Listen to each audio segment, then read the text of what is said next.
Kita semua, Shalom, Om Swastiastu, Namo Buddhaya, Salam Kebajikan. Yang terhormat Ketua Taman Budaya Yogyakarta, Bapak Dr. Randus Diah Tutuko Suryandaru. Yang terhormat Pembina UKM Swagayugama, Ibu Dr. Novi Siti Kusuji Indrastuti M.Hum. Selamat datang kami ucapkan kepada para pembicara, Ibu Dr. Anda M. Heni Minah Yuningsih M.Hum, Bapak Dr. Raden Mas Pramutomo M.Hum, dan Bapak Insinyur Susutyo Hariputro M.Hum. Dan selamat datang kepada seluruh tamu dan peserta talk show pada hari ini. Puji dan syukur kita panjatkan kehadiran Tuhan Yang Maha Esa, karena kebaikannya kita dapat berkumpul pada acara hari ini dalam keadaan sehat walafiat. Senang sekali kita sekarang sudah berada di Gedung Sositet Taman Budaya Yogyakarta untuk menyelenggarakan talk show yang diadakan oleh UKM Swagayugama. Pada kesempatan kali ini, UKM Swagayugama menyelenggarakan pagelaran Akbar Swagayugama dengan mengemas secara berbeda dari tahun-tahun sebelumnya, karena kita akan mengadakan talk show yang bekerja sama dengan Taman Budaya Yogyakarta membawa tema Memayu Hayuning Buwono, mengenal tari klasik gaya Yogyakarta. Perkenalkan, saya Brigita Titah Nareswari akan membawa acara pada hari ini, dan izinkan saya membaca susunan acara, yakni yang pertama pembukaan, yang kedua menyanyikan lagu Indonesia Raya, yang ketiga sambutan, keempat talk show, dan yang terakhir penutup. Menuju acara yang pertama, yakni pembukaan. Untuk membuka acara pada hari ini, mari kita bersama-sama berdoa sesuai dengan kepercayaan masing-masing supaya acara pada hari ini dapat berjalan dengan lancar. Berdoa mulai.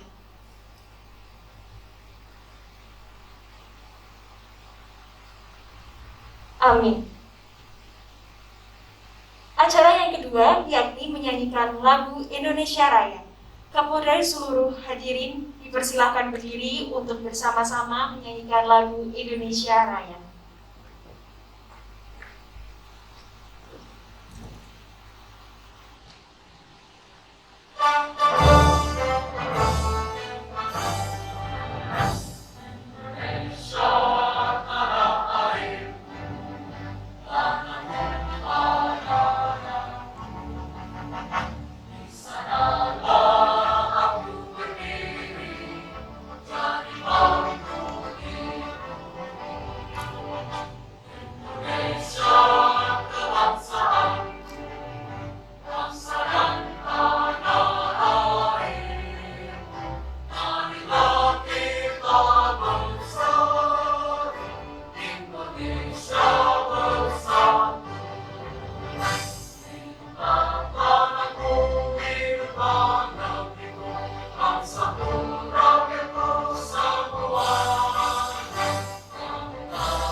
Hadirin dimohon duduk kembali.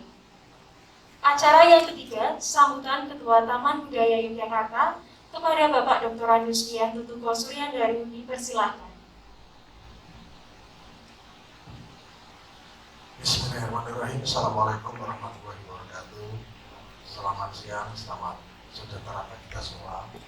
Om Swastiastu, Namo Buddhaya, salam kebajikan, Rahayu, salam budaya, lestari budaya dulu. Terima kasih. Yang terhormat para narasumber untuk pertemuan Seniman dan Budaya tahun 2020 yang kali ini dihadiri oleh narasumber pertama Ibu Dr. Andar M. Heni Winahyuningsih MHum, narasumber kedua Bapak R.M. Pramutomo, dan yang ketiga Bapak Susetyo Haryo Putra. Tentu saja pertama kali kita panjatkan puji kehadirat Allah Subhanahu wa Ta'ala atas rahmat dan hidayahnya yang siang hari ini Bapak Ibu sekalian telah diberi kesehatan untuk bisa menghadiri pertemuan yang diselenggarakan oleh Taman Budaya. Sekali lagi kami ucap terima kasih kepada hadirin semua yang bisa hadir di Taman Budaya di Gedung Sosial ini. Perlu kami sampaikan bahwa pertemuan seni budaya tahun 2020 ini baru pertama kali di masa pandemi ini bisa kami selenggarakan dengan tatap muka dengan terbatas yang semestinya tidak seperti yang tahun-tahun sebelumnya. Kami menyelenggarakan kegiatan di tahun 2020 ini kita menyesuaikan dengan kondisi masa pandemi dengan sistem terbatas yang kaitan dengan tatap muka. Tentu saja adalah pengurangan dari tamu yang akan mengundang. Kemudian protokol kesehatan akan kami terapkan di situ.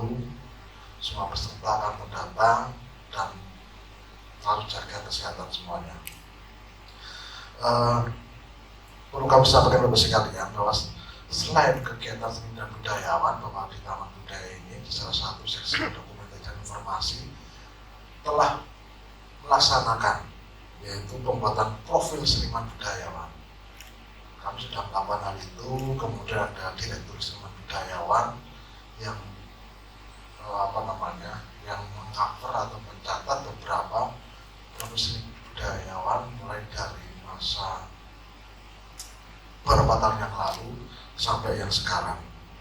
Kemudian yang akhir-akhir ini di Taman Budaya juga pernah melaksanakan kegiatan revitalisasi seni budaya yang pas kebetulan kami juga akan mengekspos dan mendokumentasi kegiatan tari klasik yang ada di beberapa halaman, yaitu Beksan Inom dan Bedoyo Renyah. Jadi merupakan salah satu tugas fungsi Taman Budaya yaitu untuk bisa mendokumentasi. Nah, salah satunya kegiatan inilah yang nantinya hasilnya untuk bisa dinikmati saja oleh masyarakat luas dan bisa sebagai pembelajaran dan penambahan ilmu bagi Bapak Ibu Mas Mbak yang saat ini mendalami tentang seni tari klasik ini. Nah, untuk pagi siang hari ini kita ketemu terkait dengan diskusi begitu dengan narasumber nantinya akan kita mengulas itu saja terkait dengan tari klasik gaya Yogyakarta. Monggo nanti para tamu hadirin yang ada di siang hari ini untuk bisa mendiskusikan apa yang disampaikan beberapa narasumber ini, yang tentunya nanti hasil diskusi ini sangat menarik dan kami hasil diskusinya akan kami dokumentasikan dan apapun hasilnya itu sudah mengatakan sebenarnya kita semua. Jadi demikian pengantar yang dapat kami sampaikan. Lebih mohon maaf bila itu berdaya. Assalamualaikum warahmatullahi wabarakatuh. Terima kasih kepada Bapak Dr. Andusdian Tutuko Suryandaru atas sambutannya. Menuju acara selanjutnya, yakni acara utama kita, yaitu talk show dengan tema Memayu Hayuning Buwono mengenal tari klasik gaya Yogyakarta, yang akan langsung dipandu oleh moderator kita pada hari ini. Kepada Saudara Matius Raul dipersilahkan.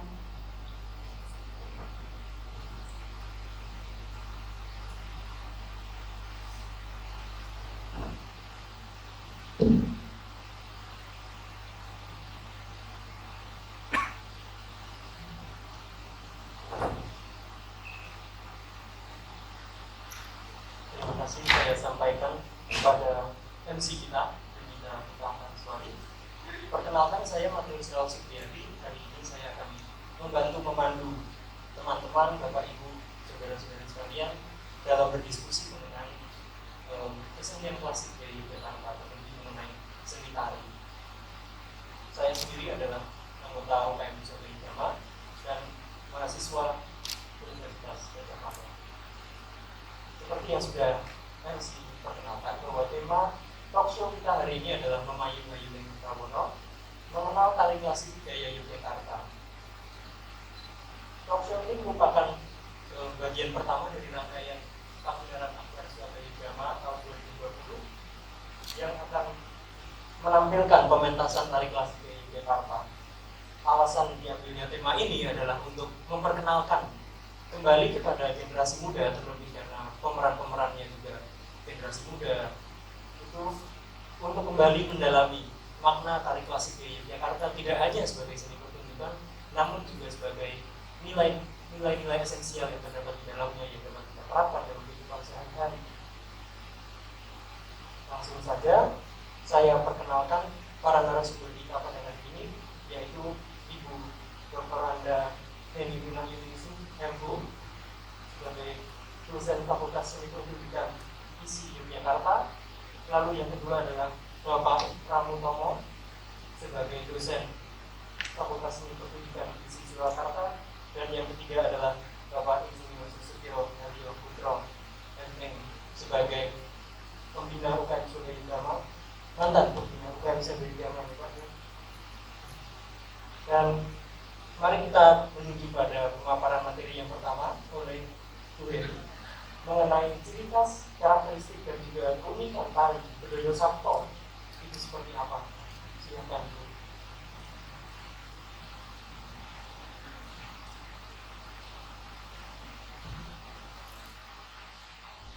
Assalamualaikum warahmatullahi wabarakatuh.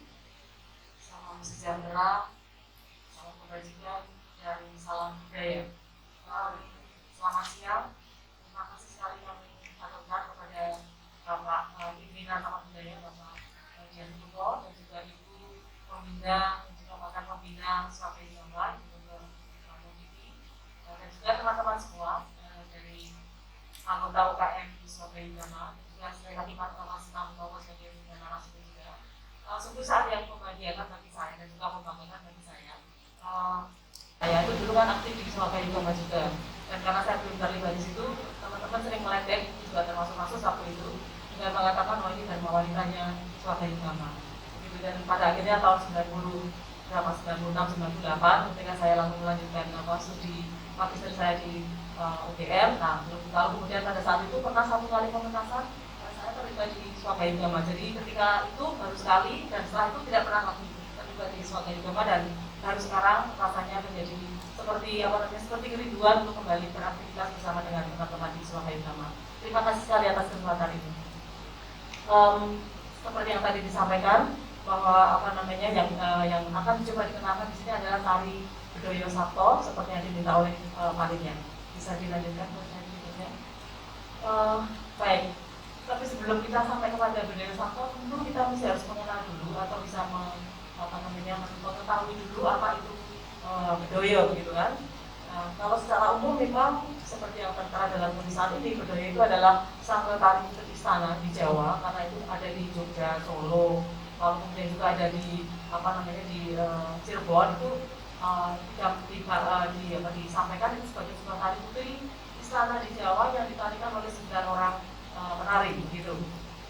Nah, tapi sebenarnya istilah ini juga sering dipakai tidak hanya untuk menyebut tari putri yang berjumlah 9 begitu ya, tetapi juga sering disebut sebagai nama penari keraton. Jadi penari keraton itu secara umum itu sering disebut sebagai penari putri, maksud saya. Penari putri keraton itu sering disebut juga sebagai Bedoyo, gitu.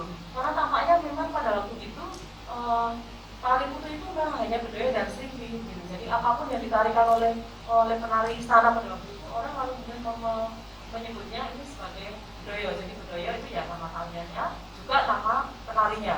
Bahkan pada akhirnya juga digunakan sebagai penyebutan abdi dalem, maka lalu kemudian disebutnya sebagai abdi dalem Bedoyo, atau sering juga dulu Suwardi Buyudo guru kami itu sering mengatakannya sebagai konco Bedoyo, gitu. Nah, tapi di sisi lain juga sebenarnya ketika menyebut Bedoyo itu juga sebagai bisa disampaikan sebagai menyebut sebuah peristiwanya. Pementasan Bedoyo itu lalu kemudian orang tidak mengatakan ini nanti akan mementaskan Bedoyo, tapi peristiwa itu adalah peristiwa pementasan Bedoyo, terutama yang itu ketika digelar di dalam satu event yang sangat spesial, seperti misalnya penobatan raja atau upacara-upacara penting yang tampilkan di Bangsa Kencana. Nanti kita akan bisa lihat beberapa ada satu gambar yang menunjukkan bagaimana lalu kemudian ketika peristiwa pementasan tari Bedoyo di dalam di atas Bangsa Kencana itu adalah peristiwa pementasan Bedoyo, dan itu kita sampai kalau pendeknya bisa mengatakan bahwa Bedoyo itu ternyata sebuah peristiwa, karena memang pada saat itu acara yang lain tidak ada kecuali ya itu ya Bedoyonya itu, setelah itu lalu selesai gitu. Itu lalu kemudian sangat unik bahwa ternyata mengatakan Bedoyo itu kita punya beberapa beberapa pemahaman bahwa sebenarnya itu mengandung arti yang beberapa sisi begitu. Baik, lalu selanjutnya kita dilihatkan. Nah, oke. Lalu kemudian kalau kita lihat, karena ini sebuah jenis begitu ya, maka ternyata bahwa kekayaan budaya yang ada di Yogyakarta itu sangat banyak, mungkin ratusan begitu ya. Dan itu ternyata nama-nama itu diambil dari nama-nama gendingnya. Itu bisa kita lihat dari catatan yang ada di dalam manuskrip, yang di dalam katalognya mungkin Anda bisa melihat. Itu hampir semua catatan tari Bedoyo yang ada dalam manuskrip dengan asal itu ada ada kodenya BS gitu ya. Itu akan ketemu nama-nama Bedoyo dan juga Sripi sebenarnya itu yang diambil dari nama gendingnya.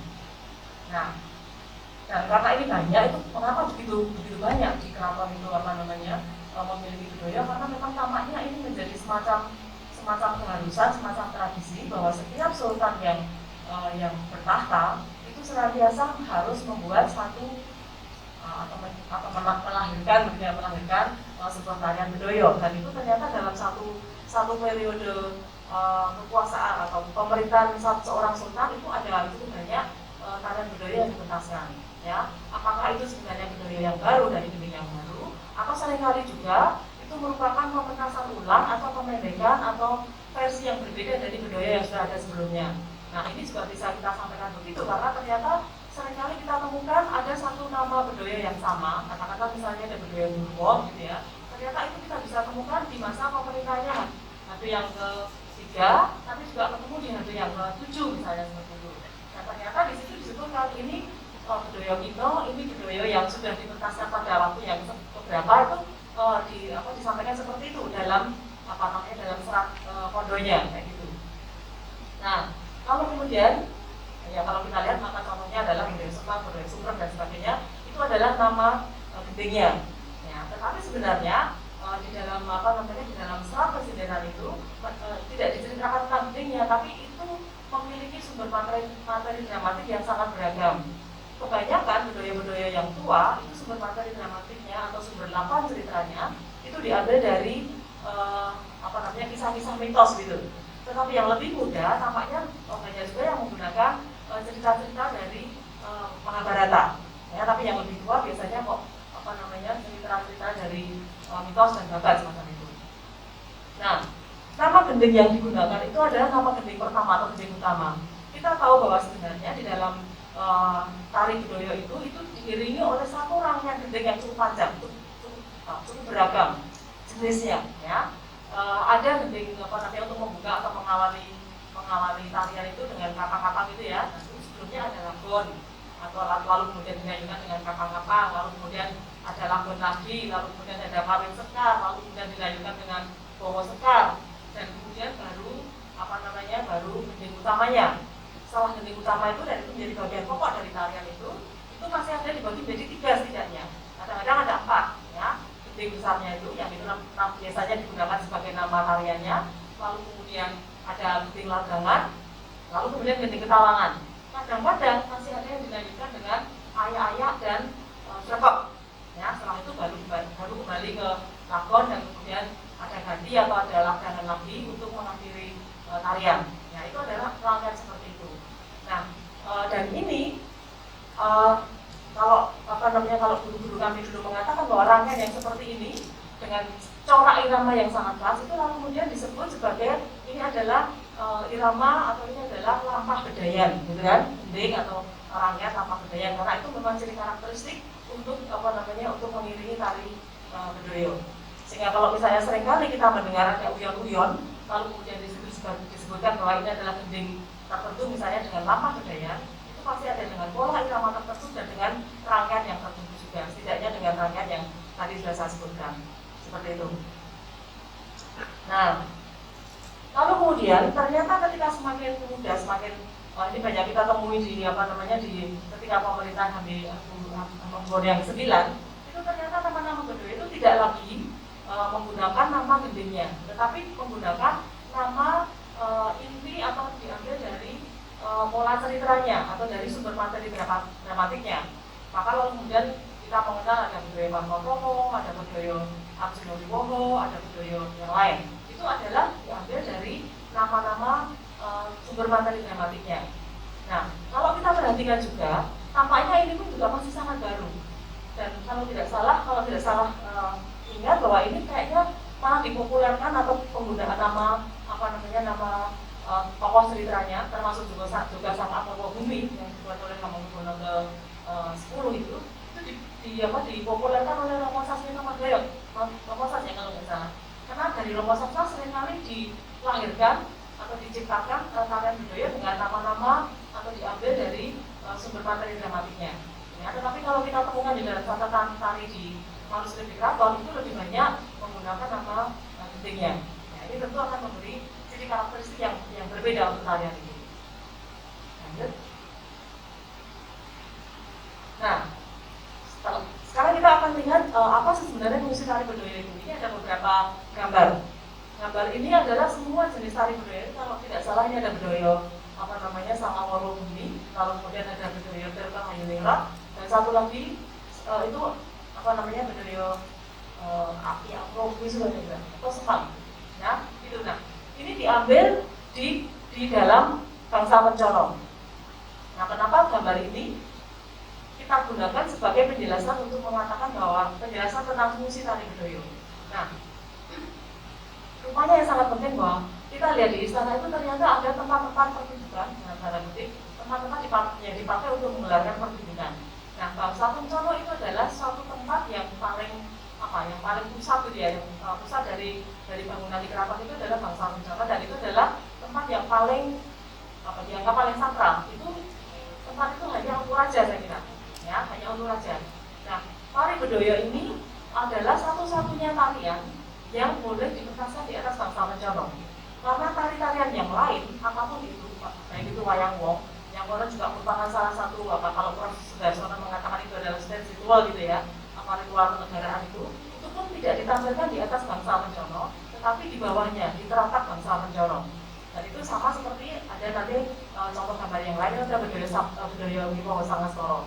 Nah, hanya Bedoyo tertentu saja yang di atas bangsa Mencono, dan di atas bangsa itu hanya ada tarian penari 9 itu dan rajanya, ya, raja dan permaisuri. Nah, apa maknanya di situ? Karena memang sebenarnya ini adalah salah satu itu tadi peristiwa tari Bedoyo yang sangat penting. Karena itu adalah inti dari sebuah upacara yang saat ini digelar. Apakah itu merupakan penobatan raja, ataukah itu sebenarnya adalah ulang tahun penobatan raja.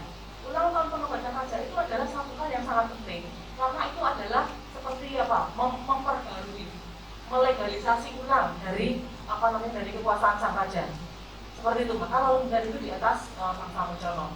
Termasuk juga ada cukup banyak persyaratan yang yang diwajibkan ketika akan melakukan pementasan di atas bangsa Mencono itu ya. Penarinya harus yang masih gadis lah, masih harus dengan puasa dan seterusnya.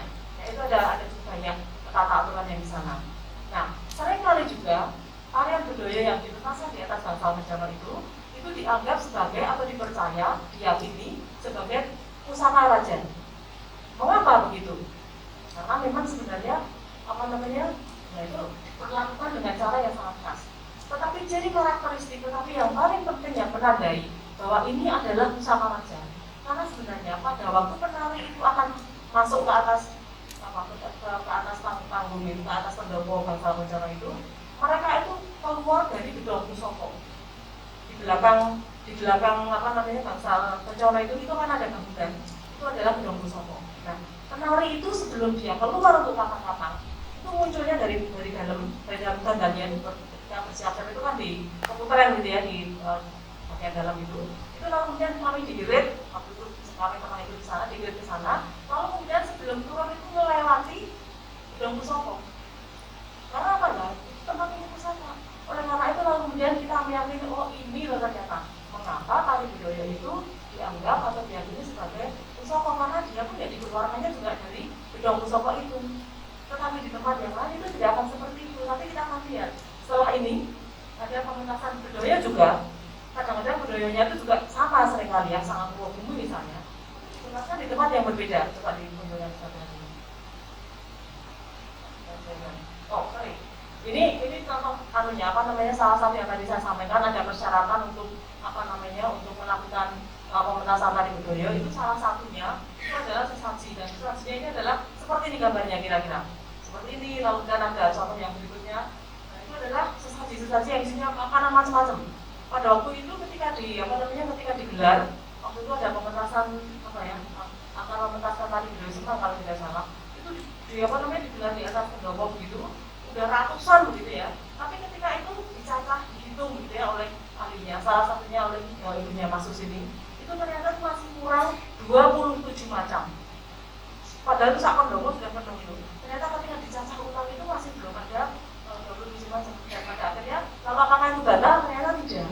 Ternyata ada satu ya sebenarnya agak tricky gitu ya, ada satu cara gitu agar itu dilengkapi dengan apa namanya, dengan ditebas atau dengan apa namanya istilahnya dengan wajib gitu ya. Itu ada, saya tidak tahu pasti seperti apa, tapi bentuknya itu adalah ada koin, ada juang, ada apa lagi gitu. Itu untuk menggenapi yang kurang itu. Nah itu tapi lihat bahwa ini untuk jenis-jenis minuman saja itu ditata segitu harganya. Jenis makanan macam-macam lagi. Termasuk juga di situ ada kepala kerbau, nanti akan kita lihat di situ. Ya. Mungkin menyiapkan sesaji ini perlu sehari atau mungkin 2 hari perlu untuk disiapkan. Oke, itu adalah salah satu fungsi tari budaya yang ada di Istana Yogyakarta. Nah selanjutnya bisa kita lihat tarian budaya yang dipentaskan di tempat yang berbeda. Nah ini adalah tari budaya Sumerep yang sebenarnya juga dianggap sebagai salah satu pusaka gitu ya. Tapi pada waktu itu dipentaskan di luar Bangsa Mencono. Ini dipentaskan di pagelaran. Pagelaran itu bagian paling depan. Bagian paling depan dari keraton itu ada sendiri, bisa lihat ya, sering di alun-alun dan seperti itu. Nah kalau itu dipentaskan di tempat itu di Bangsal atau di pagelaran itu, dan nanti juga yang ada di dalam Sri Pangantri, maka tarian budaya itu lalu kemudian diperlakukan atau dia dianggap sebagai ini dalam kaitannya dengan fungsi yang bukan fungsi ritual, bukan disakral ya, meskipun itu tarian sakral juga gitu ya, tapi tidak sedang dalam menduduki posisi fungsi ritualnya, tetapi lebih pada fungsi untuk bisa dinikmati sebagai sajian pertunjukan atau sajian estetis bagi masyarakat. Dan juga sering juga digambarkan karena pagelaran ini sebenarnya kan sebagai tempat untuk bertemunya antara raja dan dan masyarakat gitu kan. Nah itu kalau kemudian digambarkan, ini sebenarnya salah satu wahana, salah satu cara bagaimana seorang raja itu bisa bergabung atau bertemu dengan masyarakat melalui pagelaran. Salah satunya adalah bedoyo, dan nanti juga mungkin ada wayang wong dan seterusnya. Baik, ini adalah contoh bagaimana pementasan tari bedoyo yang ada di dalam Bangsa Mencono, dan yang ini kebetulan saya hanya punya 2 macam, 2 contoh saja. Ini ada di dalam Bangsa Sri Pangantri ya, sebagaimana juga dengan yang ada di dalam pagelaran, ini ya, pementasan pagelaran di Sri Pangantri pun itu adalah tarian budaya yang tidak sedang dalam kaitannya dalam fungsi ritualnya, tapi lebih berfungsi pada fungsi entertain, fungsi pertunjukan, dan fungsi biasanya untuk menjamu tamu raja. Itu ada di dalam Bangsa Sri Pangantri ini. Terus, nah selanjutnya ada satu tempat lagi, yaitu di depan Bangsa Mencono. Nah, tari bedoyo yang dipentaskan di dalam Bangsa di depan Bangsa Mencono itu, sejauh yang saya tahu itu hanya bedoyo Wiwowo Sangaswara saja. Tetapi untuk yang tari putra itu ada itu ada tari pawung dan juga ada tari wayang wong. Tetapi itu bedoyo hanya Wiwowo Sangaswara. Dan Wiwowo Sangaswara itu adalah bedoyo Marten. Nah, ini memang dipentaskan hanya untuk ketika sang raja itu menikahkan putranya. Meskipun sebenarnya orang katanya bedoyo Wiwowo Sangaswara itu diciptakan untuk nanti kalau ke saudara ke-9 itu akan promo gitu, akan menikah gitu ya. Tapi pada waktu itu kan di saudara kan tidak memiliki garwan pakni gitu, tidak ada permaisuri. Lalu kuda itu digunakan untuk dipertunjukkan ketika putra-putra atau ketika anak-anak sultan itu menikah. Nah ini adalah salah satu contohnya ketika sultan yang ke-10 menikahkan putrinya itu di petasan tari Bedoyo Luo Sangaskoro di Bangsal Pencono, tapi di Ternate Bangsal Pencono. Ya. Ini adalah dalam kaitannya dengan fungsi ritual juga, ritual untuk inisiasi pernikahan putri raja. Baik, selanjutnya. Oke. Nah, tadi sudah saya singgung sedikit tentang struktur tari.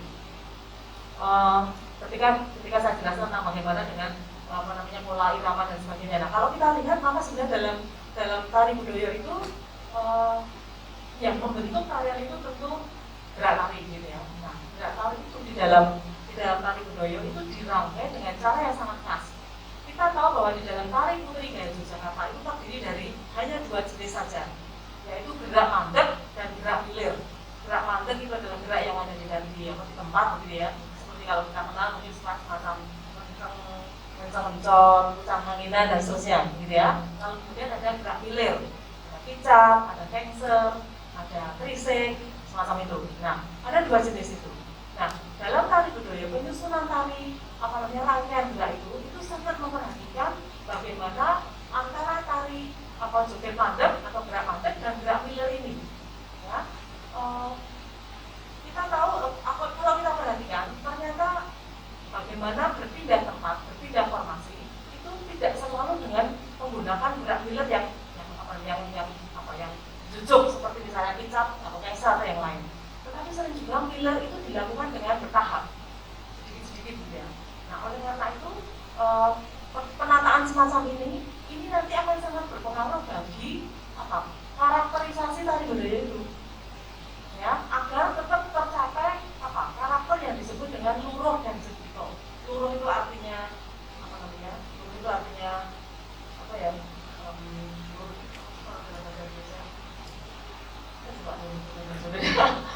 luruh itu lebih ke anteng gitu ya. Semacam kalau kita bilang boleh dibilang pendiam. Tapi jetiko itu ada kewibawaan.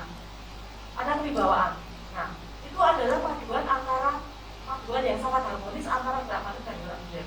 Kalau semakin banyak gerak hilir digunakan, semakin banyak menggunakan gerak hilir, tentu tarian ini akan memiliki karakter yang sangat dinamis. Nah, tidak sana, tidak sini, gerak sana, gerak sini gitu. Tetapi semakin banyak dia menggunakan gerak mandek, maka dia itu akan diam saja, hanya bergoyang-goyang kanan dan kiri gitu kan, seperti itu. Jadi kita itu sangat luar biasa agar dinamika tetap terjaga, tetapi kewibawaan itu tetap muncul dalam rangkaian struktur tari budaya ini. Oke, nah demikian juga dengan pola ruang. Pola ruang yang digunakan dalam budaya kan kita tahu sudah sangat khas gitu ya, ada rakit lajur, ada medali lajur, ada tiko dan seterusnya. Itu juga sangat sangat khas, sangat ditata sedemikian rupa agar tetap memiliki karakter yang lurus jetiko itu. Tetap dalam kondisi yang harus terus-menerus mengalir ya, seperti Bayu Willy semacam itu. Lalu kemudian penataan pola ruang yang sudah sangat khas itu kemudian dibangun atau dimunculkan dalam proses yang tidak tiba-tiba juga. Nah, ini yang yang sangat khas dalam tari budaya. Lalu kemudian yang sangat lain, yang sangat khas tadi saya sampaikan juga tentang struktur gendengnya. Struktur gendeng yang dipilih, lalu kemudian tataannya seperti apa, lalu kemudian pada akhirnya ketiga jenis ini antara pola gerak, pola ruang dan pola irama itu ternyata juga saling berkait satu dengan yang lain, sehingga lalu kemudian karakter itu menjadi tetap muncul lurus dan segitu. Baik, oke, selanjutnya. Nah,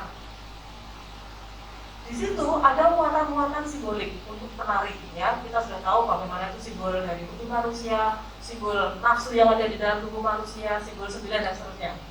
Demikian juga dengan simbol ruangan dan simbol-simbol dalam irama. Itu akan termuat di dalam tari budaya itu. Ya, baik. Selanjutnya bisa dipercepat saja karena ingin langsung ke budaya Sabto. Nah, lalu bagaimana dengan budaya Sabto? Yang itu ditarikan oleh 7 orang dan itu itu kemudian punya ciri karakteristik yang berbeda. Kita tahu bahwa budaya Sabto ini diciptakan oleh Hamengkubuwono IX, yang itu ternyata beliau itu adalah sosok yang sangat luar biasa karena beliau itu sangat kreatif. Di masanya itu ternyata terjadi inovasi-inovasi dalam dunia seni tari.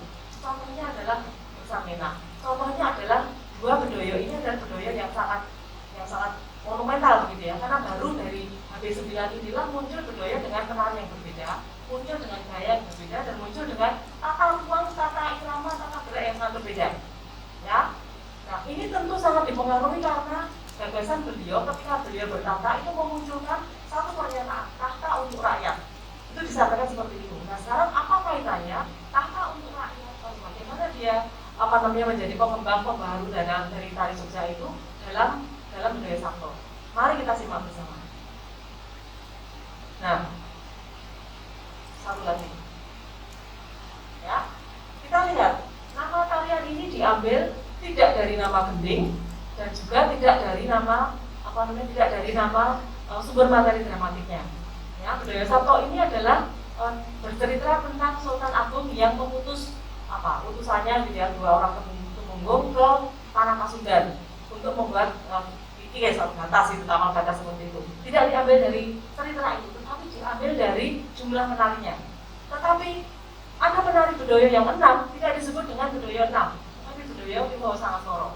Ya, itu dari penamaan itu sangat khas begitu. Karena tampaknya Sabto itu juga memiliki atau tujuh itu punya nilai yang sangat penting juga dalam masyarakat Jawa. Ya, itu salah satu contohnya mengapa. Lalu kemudian yang kedua, itu tidak menyebut nama penarinya dengan kata, endel, dodo, jongo, dan seterusnya. Tetapi disebut hanya dengan penomoran 1, 2, 3, 4 dan penari A dan B. A dan B itu adalah analogi yang sama dengan apet di dalam budaya 9. Tetapi apet inilah yang punya peran penting.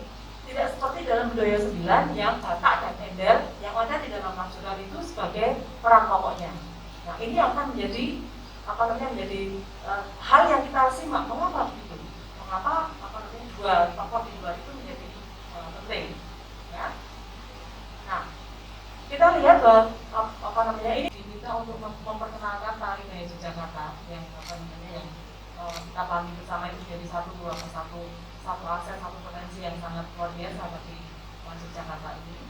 Dan saya juga merasa bangga karena sebenarnya sejak mungkin awal tahun 80-an gitu ya, Anda semua mungkin belum lahir gitu. Saya sudah sering dikoyoi sama teman-teman karena menjadi waktu itu dibilang sebagai dharma wanita Surabaya Juama. Karena kebetulan dulu Pak Etole suami saya. Mulai kita gambarkan mengapa dua orang itu penting. Karena begini tampaknya ini yang berkait dengan tahta untuk rakyat itu. Kalau kita lihat bahwa kalau secara simbolik dalam budaya itu di situ digambarkan antara konflik antara pikiran dan perasaan data dan endel gitu ya. Bagaimana secara spiritual gitulah itu adalah harmonisasi antara pikiran dan keinginan dan perasaan manusia gitu ya. Tetapi di dalam budaya Sabto itu lebih banyak digunakan apet yang itu adalah simbol anggota tubuh gitu kan, simbol anggota tubuh tangan dan kaki. Nah, ini adalah gambaran nyata bahwa sebenarnya Ngesot Dalem itu atau Ngesot Dalem 9 penciptanya itu dia ingin menunjukkan karya nyata untuk rakyatnya. Dia ingin berkarya, dia ingin bekerja begitu ya. Bekerja dengan caranya untuk rakyatnya karena dia menggunakan tangan dan kakinya. Tidak secara jelas itu digambarkan melalui data-datanya itu adalah pikirannya, tapi kerja nyatanya, tangan dan kakinya. Itu seperti itu yang kita tangkap. Gitu ya. Nah, lalu kemudian yang lain ini adalah contoh gambarannya. Termasuk juga bagaimana di dalam penongol ini itu pola penggunaan uang yang sangat penting. Karena di situ ada satu pola yang sangat khas. Kita tahu ya dalam budaya dan dalam wayang uang sebenarnya itu pola dua dimensional sangat kelihatan. Ini menjadi sangat jelas menirukan pola wayang kulit yang ada di dalam keraton sehingga itu hanya ditampakkan dari dua sisi saja. Tetapi dalam budaya Sabto itu ada pola-pola yang dia itu menunjukkan ruang 3 dimensinya dengan diagonal, dengan keluar masuk lajur itu. Itu adalah gambaran 3 dimensional ruang yang sangat cerdas ukuran saat itu. Ya. Lalu kemudian selanjutnya ada lagi hal yang penting. Nah ini adalah salah satu contoh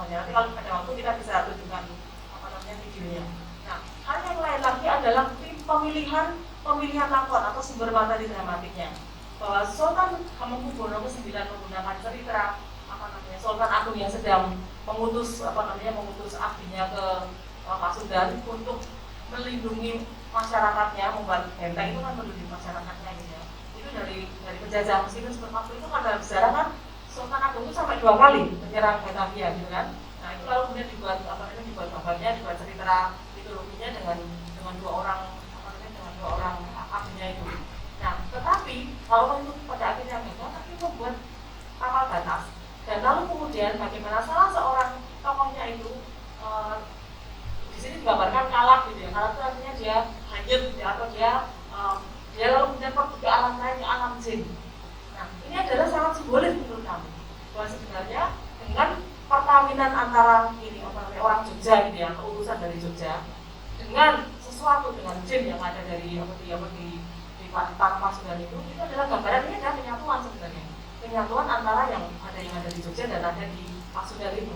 Artinya bahwa sebenarnya keinginan untuk mempertahankan, untuk melindungi, untuk berkarya bagi rakyatnya itu tampaknya itu yang menjadi keinginan atau menjadi intensi gitu ya, atau alam sumber ide dari penciptaan Tari Bedoyo Sabto itu. Monggo kalau bisa kita lihat tayangannya. Ini sangat kebetulan sekali karena 2 hari yang lalu kalau tidak salah, 2 hari atau 3 hari yang lalu itu ada pementasan Tari Bedoyo Sabto di dalam keraton. Dan ini sebenarnya sudah sangat lama tidak dipentaskan karena tarian itu dipentaskan diciptakan tahun 47, lalu kemudian dipentaskan pertama kali tahun 52, lalu kemudian tahun 84, dan baru kemarin dipentaskan di dalam keraton ya. Dan sangat beruntung ada sudah ada rekamannya di YouTube dan kita bisa lihat bersama-sama. Coba kemudian yang ke berapa bisa bilang.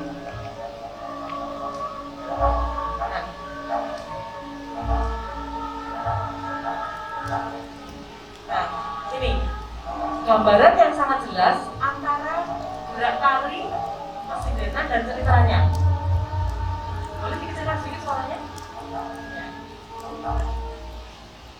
Nah, tidak seperti Bedoyo yang pada umumnya, yang di bagian awal itu adalah pesan-pesan simbolik, perasaan manusia dan sebagainya digambarkan secara simbolik. Tetapi dalam Bedoyo Sabto itu langsung bercerita. Ini adalah contohnya.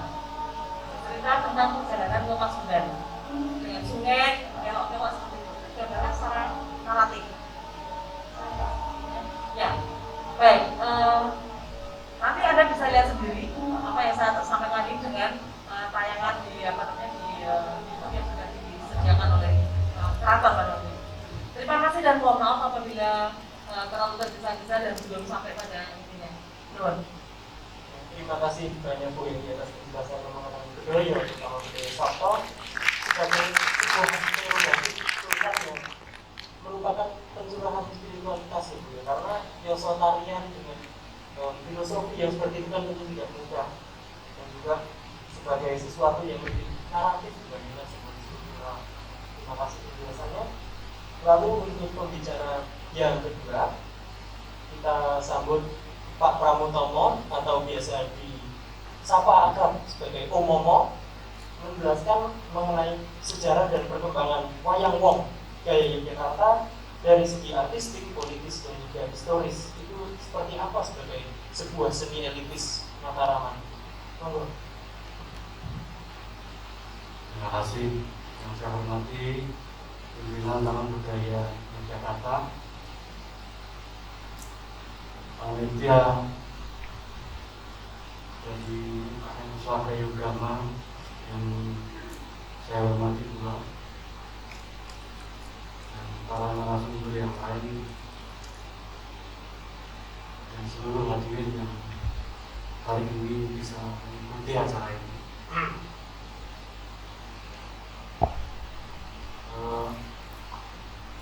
Salah satu yang sampai hari ini kesenian keraton itu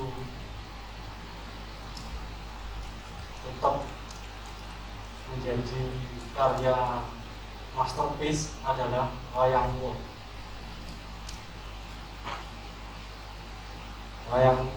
Wayang wong itu adalah istilah yang sejak dari dulu kala digunakan dari bukan wayang orang. Jadi istilah yang sejak dari kelahirannya itu memang kalau dalam istilah lama itu dari kata wayang wang, WANG, yang menurut bahasa Jawa kunanya seperti itu. Jadi itulah bahasa Jawa kuno yang menjadi wang itu menjadi wong. Saya kira penciptaan wayang wong ini di Keraton Jogja itu sudah sejak awal menggunakan tradisi teks narasi atau yang disebut serat kondo. Walaupun sebenarnya koleksi tertua serat kondo yang ada di Keraton Jogja itu yang tersisa, yang tertinggal sekarang ini adalah koleksi dari zaman Sri Sultan Hamengkubuwono yang kelima. Jadi yang tertinggal saat ini yang betul-betul dikoleksi secara manuskrip, jadi wujud fisik manuskripnya itu yang tertua itu dari zaman Sri Sultan Hamengkubuwono kelima. Sementara manuskrip yang betul-betul fisik ternyata diketahui sudah habis zaman Sultan Hamengkubuwono pertama itu masih berada di Inggris, di Indian Office Library. Nah, pada tahun yang lalu ketika British Library mengembalikan 75 kopi digital naskah manuskrip, itu belum diketahui apakah di antara 75 keping digital manuskrip itu salah satunya berisi tentang manuskrip yang tercipta di zaman Sultan Hamengkubuwono pertama. Itu belum diketahui. Karena pada tahun yang lalu ketika pimpinan British Library mengembalikan beberapa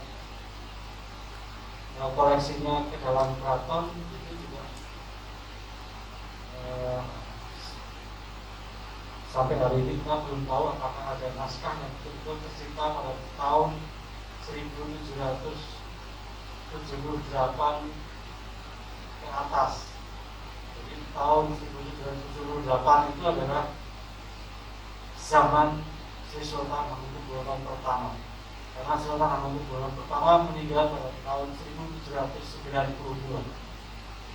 Jadi kalau ada manuskrip berangka tahun 1778 itu berarti zaman Sultan pertama. Dan itu secara manual masih tertinggal di Inggris. Jadi kalau mencari yang manual di keraton yang tertua yang berangka tahun 1845 itu zaman Sultan kelima. Lakonnya judulnya Prabelomurti. Barangkali kita lama tidak menyaksikan Prabelomurti karena saya menjadi penari pada lakon Prabelomurti terakhir pada tahun 1992.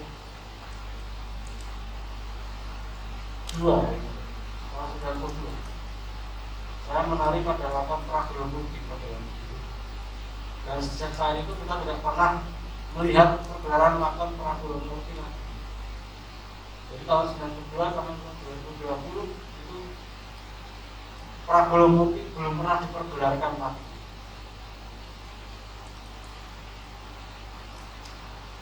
Ini lakon yang menarik, Prabelomurti, karena pada lakon itu sebenarnya banyak unsur-unsur politis, unsur-unsur simbolis,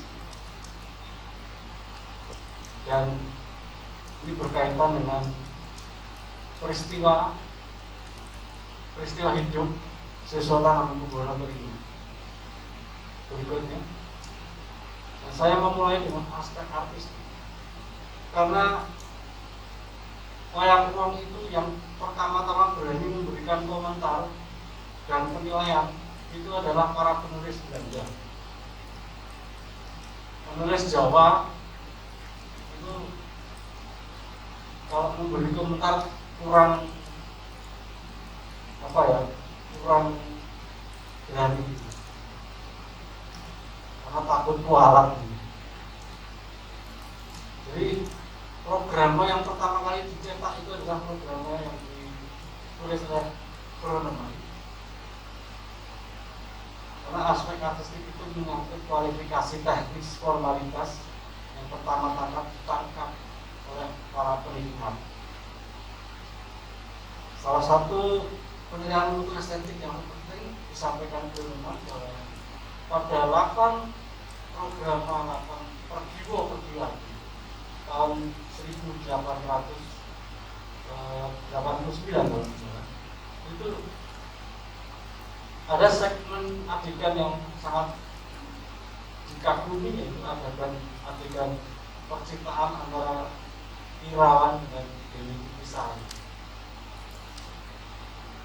Ini yang menurut Groneman tidak bisa dibandingkan dengan segmen adegan sejenis dari genre yang ada di dalam seni balet klasik dan pantomim di Eropa. Pandangan Groneman itu merupakan awal bentuk penilaian yang berkenaan dengan standar kualitas teknik formalitas seni wayang wong Keraton Yogyakarta. Jadi sudah bisa dibandingkan. Kenapa saya menggunakan judul wayang wong seni yang betul-betul elitis? Karena Groneman yang asal usulnya dari kultur barat, yang biasa melihat opera, yang biasa melihat balet opera klasik di Eropa, mereka pun tidak bisa membandingkan apa yang dia lihat dari pertunjukan wayang orang atau wayang wong di Keraton Jogja pada tahun 1889. Jadi menurut Groneman ini lebih spektakel.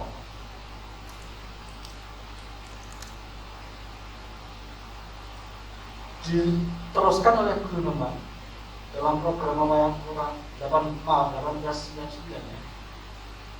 Pada halaman 47 ini menuliskan komentar mengomentari adegan goro-goro yang betul-betul sangat indah dan sangat spontanitas. Ketika waktu itu elit istana itu para pangeran dan para birokrat itu bisa menjadi bagian dari pertunjukan ketika tokoh Semar Gareng Petrus Bagong ini mendatangi para elit dan kemudian memberikan sesuatu yang sangat spontan, yang istilah mereka disebut sebagai sangu. Di sangu ini saya kutip langsung dari pernyataan Groneman.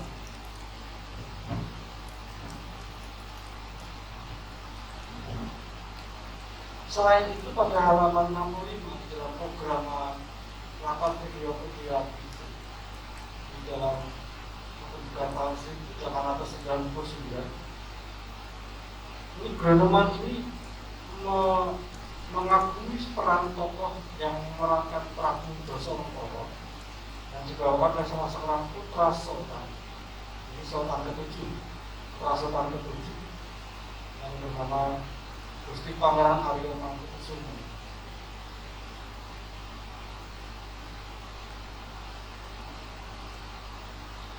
Tentang pola-pola formal dengan tradisi artistik,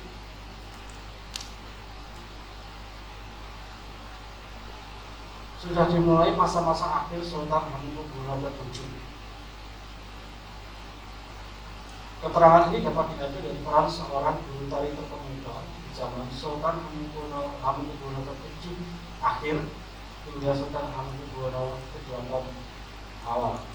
Jadi, yang namanya Raden Rio Kertaatmaja. Ini makamnya ada di Kuncen,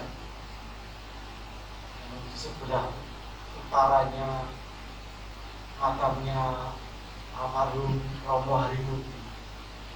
Itu makamnya Raden Rio Kertaatmaja.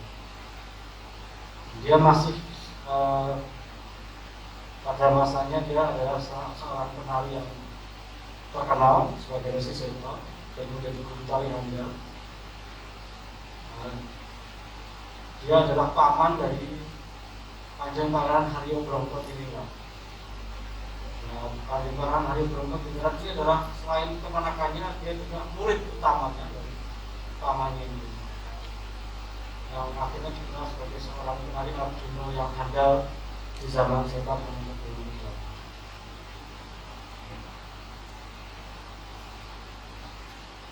Penulis Belanda yang lain yang cukup memberi komentar di majalah Jawa pada tahun 1923 itu mengkritisi penampilan hewan-hewan yang realistis sebagai hal yang bertentangan dengan komentar awalnya terhadap unsur abstrak pada eksistensi. Jadi Frederick Wansink juga memberikan komentar yang sama, spektakuler yang ada di dalam adegan percintaan yang sangat abstrak, tetapi sebaliknya dia juga mengkritisi hewan-hewan yang ada di dalam pertunjukan hayat itu sebagai yang dia dianggap terlalu realistis.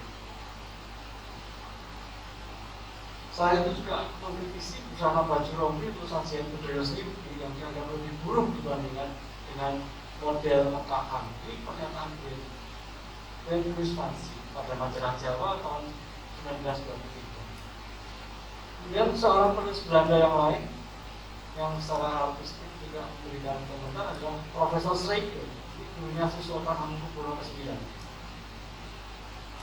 Ini memberi bukti pada genre drama tari wayang golek telah menemukan basis sosial, kemungkinan hidup yang berkembang, dan status istimewa kepada berikutnya.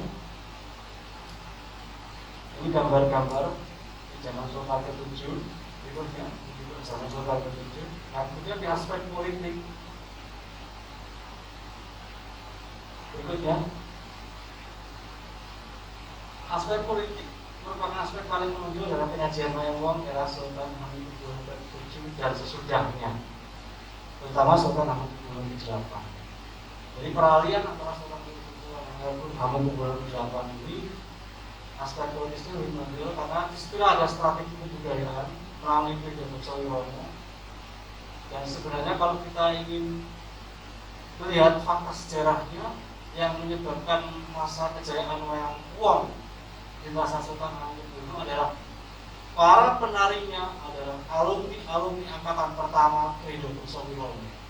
Ini yang jarang dilihat sebagai sebuah periode sejarah ketika alumni pertama angkatan pertama Pidato Wiromo itu adalah kemudian bekerja sebagai abdi dalam Poncol Inggris di zaman masa kejayaan wayang wong zaman Sultan Hamengkubuwono ke-8. Nah, itulah yang saya anggap sebagai ini lebih menunjukkan aspek politisnya. Dan melalui Pidato Wiromo yang kemudian ada di luar tembok keraton ini sebenarnya bagaimana inkubasi artistik dan pembentengan teknis formalitas itu justru tidak kentara karena tidak dilakukan di dalam keraton, tapi justru dilakukan di dalam KPI. Karena ada tokoh-tokoh seperti KHP Jayapuro, kakek saya sendiri, KHP Wirobono yang ada di situ. Jadi ini orang-orang yang dipilih oleh Sultan ke-8 dan adik beliau sendiri, tangan di situ yang memang dibuat strateginya ada di luar timur keraton. Tapi kemudian SDM yang ketika dia matang diambil di dalam keraton menjadi SDM utama di dalam pengembangan wayang wong dari keraton. Ini sebuah periode sejarah yang penting sebenarnya. Maka itu ketika kita sering mendengar masa kejayaan wayang wong kayak Jakarta pada masa Sultan ke-8, iya betul. Tapi kenapa dia bisa seperti itu? Nah, sebenarnya periode sejarahnya adalah relasi antara pendirian Pidato Wiromo dan posisi keraton itu sendiri. Jadi masih ada.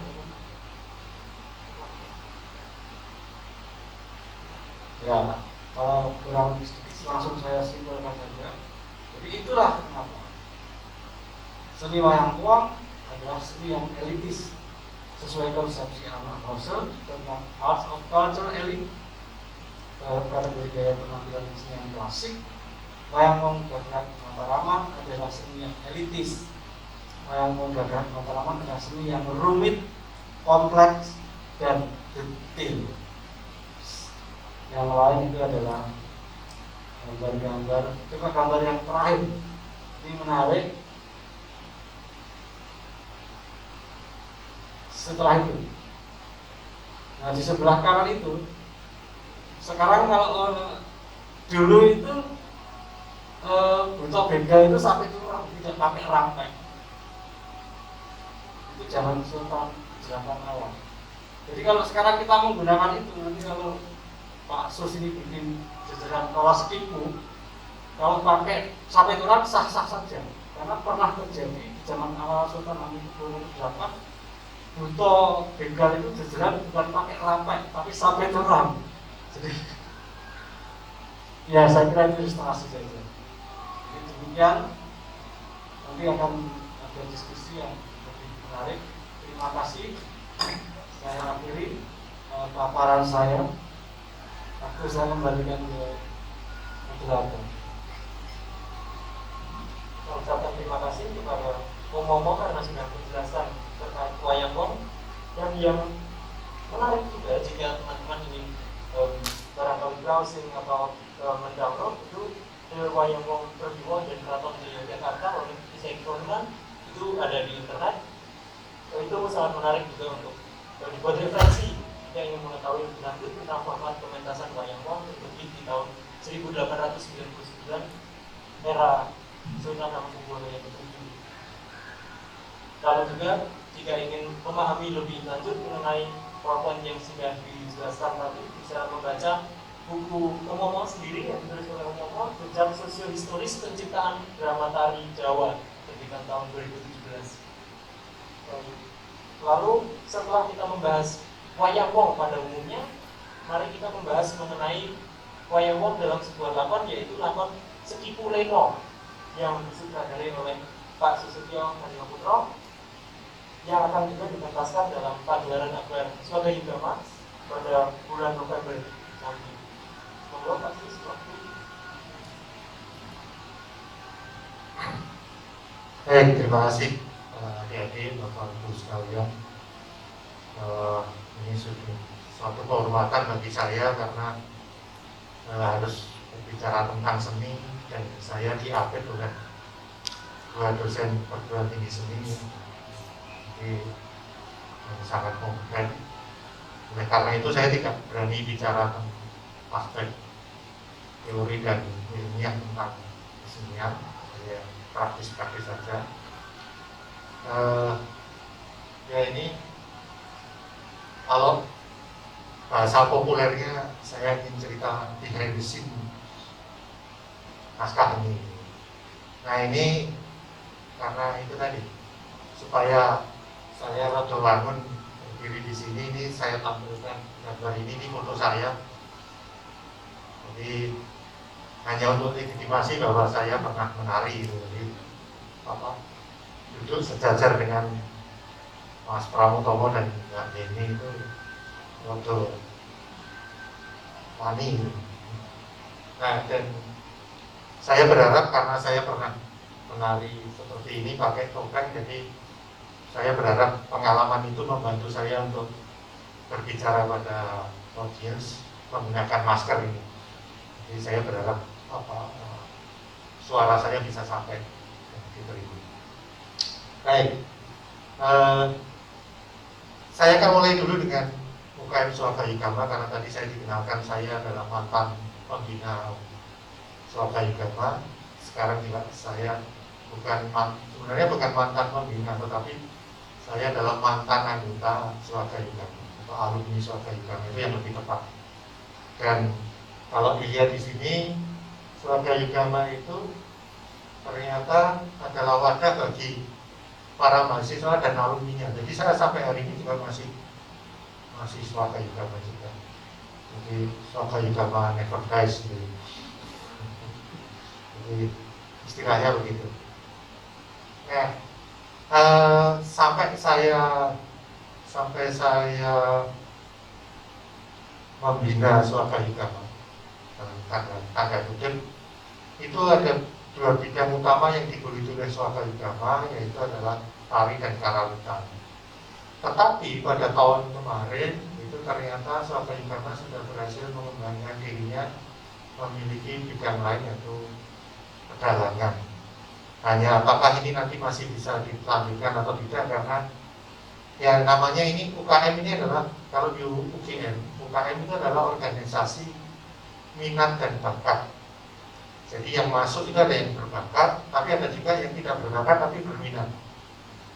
Jadi tidak semuanya itu punya bakat, tetapi semua bergabung menjadi satu. Yang punya bakat membantu yang berminat mendorong semangatnya yang berbakat tapi mungkin semangatnya kurang dan seterusnya. Jadi saling mengisi, sehingga kami berharap UKM di UGM itu kemudian setelah lulus memiliki satu kompetensi yang utuh. Baik yang minat dan bakat itu punya kemampuan teknis, yang minat mungkin kemampuan teknisnya kurang, yang bakat lebih tinggi, tapi juga mempunyai kemampuan organisasi. Jadi ini yang lebih utama di satu UKM. Kami berbeda dengan sanggar yang lebih pada teknis, tari dan karawitan. Jadi itu sedikit berbeda. Nah, ini kegiatannya selain yang sifatnya internal, ada latihan pentas dan sebagainya, termasuk yang hari ini kita lakukan dan bulan depan dilakukan. Tapi kita juga punya kegiatan pengabdian masyarakat yang sifatnya eksternal. Kami membantu melatih adik-adik kecil-kecil itu di Desa Pakem Tinangun di Sleman untuk berlatih. Kita kenalkan dengan tari klasik gaya Yogyakarta. Nah, sebelum ke naskah langsung, saya ingin cerita sedikit, menambahi ceritanya Mas Pramutomo tadi. Karena terus terang salah satu mengapa acara ini terjadi ini karena 1 tahun yang lalu ya, Mas Pram, kami ngobrol berdua di pagelaran. Waktu itu saya menunggu istri saya pentas itu, ngobrol dengan beliau. Kali lalu ngobrol tentang Joget Mataram. Nah, karena dari ngobrol itu akhirnya terjadi hari ini. Nah, saya ingin menambahkan apa yang penting terkait dengan ini wayang wong zaman Sri Sultan ke-8. Waktu itu pertunjukan wayang wong dilakukan sehari penuh. Jadi mirip dengan wayang kulit, struktur adegannya juga demikian. Ada jejer patok 6 itu ada jejer sepisah, mundur ke daton dan sebagainya. Yang sekarang sudah tidak ada ya, Mas Pramutomo, yang mundur ke daton itu hilang. Kemudian isowanan Jawi juga hilang sekarang. Perang gagal mungkin beberapa masih ada, kami pernah mengalami. Jejer kaleng itu kadang ada, kadang tidak. Lurukan masih ada. Kemudian adegan paket songo itu ada goro-goro, jejer pertapan, pendowo. Kemudian perang begalan itu juga kadang ada, kadang tidak. Kemudian ada Manyuro itu jejer rino-rino, perang Pancekayon. Pancekayon pada waktu itu modelnya adalah perpekan yang tadi disinggung Bu Heni, 2 dimensi, ke kiri ke kanan. Sekarang berubah ke depan. Setahu saya berubah menjadi model presenium itu adalah sejak ada pentas wayang Menak. Waktu itu yang memiliki ide seperti itu adalah almarhum Romo Sasmito Martowo waktu di Pujokusuman. Supaya berbeda dengan wayang wong sebenarnya. Nah, saya tidak tahu mengapa itu kemudian menjadi bagian dari wayang wong saat ini. Nah, ini juga posisi penari dalam wayang wong Purwo itu dulu, kalau penari yang berada di kanan penonton itu derajatnya lebih tinggi, wayang tengen dibanding yang wayang kiwo. Jadi ratu dan sebagainya itu berada di kanan penonton. Kemudian kalau perang itu mesti Pendowo, Dorowati, lalu Mahespati, kalau Ratu Narjuno Sosrobahu, lalu Romo, Poncowati itu mesti berada di kanan. Kemudian kalau ada tamu datang, siapapun yang datang itu berasal dari mesti masuknya dari kiri. Kemudian kalau bicara pergi itu mesti ke kiri, masuk pulang itu ke kanan. Nah, urutannya begitu. Kemudian kalau di Jejeran itu karakter Kambeng ada Werkudara dan anak-anaknya. Kemudian kalau di Ramayana Hanuman itu berada di baris belakang dekat dengan pengrawit. Nah, Alusan atau Arjuna dan anak-anaknya dan seterusnya itu berada di baris depan dekat dengan penonton. Kemudian biasanya kalau Patih itu di tengah depan, tapi khusus kalau Pendowo, Patih Pendowo itu di belakang ya, Mas Tongtong, di tengah belakang. Karena depan itu biasanya diisi Kresna atau kalau Jejeran Dwarawati diisi oleh Puntadewa. Nah, juga di Wayang Wong itu ada etikanya. Misalnya level yang berbeda antara raja dengan kesatria dan prajurit. Cara ngomongnya berbeda.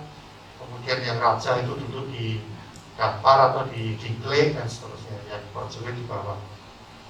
Nah, saya tidak tahu, pernah suatu saat saya tidak melihat langsung, hanya fotonya ada Jejer Kayangan Widodarinya duduk di dingklek waktu itu. Nah, ini mungkin perkembangan sosial yang baru yang mempengaruhi itu. Kemudian kalau yang levelnya lebih tinggi, derajatnya lebih tinggi itu berdirinya si metok itu berada menghadap. Kalau yang level derajatnya lebih rendah, berdirinya miring dan sebagainya. Itu adalah etika-etika. Kemudian ada bahasa dan sebagainya.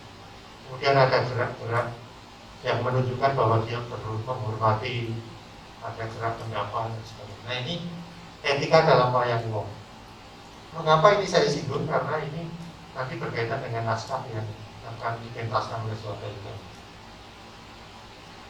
Nah, tantangan menyusun naskah ini, yang pertama itu saya terakhir menyutradarai wayang wong itu tahun 97. Jadi sudah 23 tahun yang lalu. Jadi saya harus menggali memori lagi bagaimana menyusun naskah ini.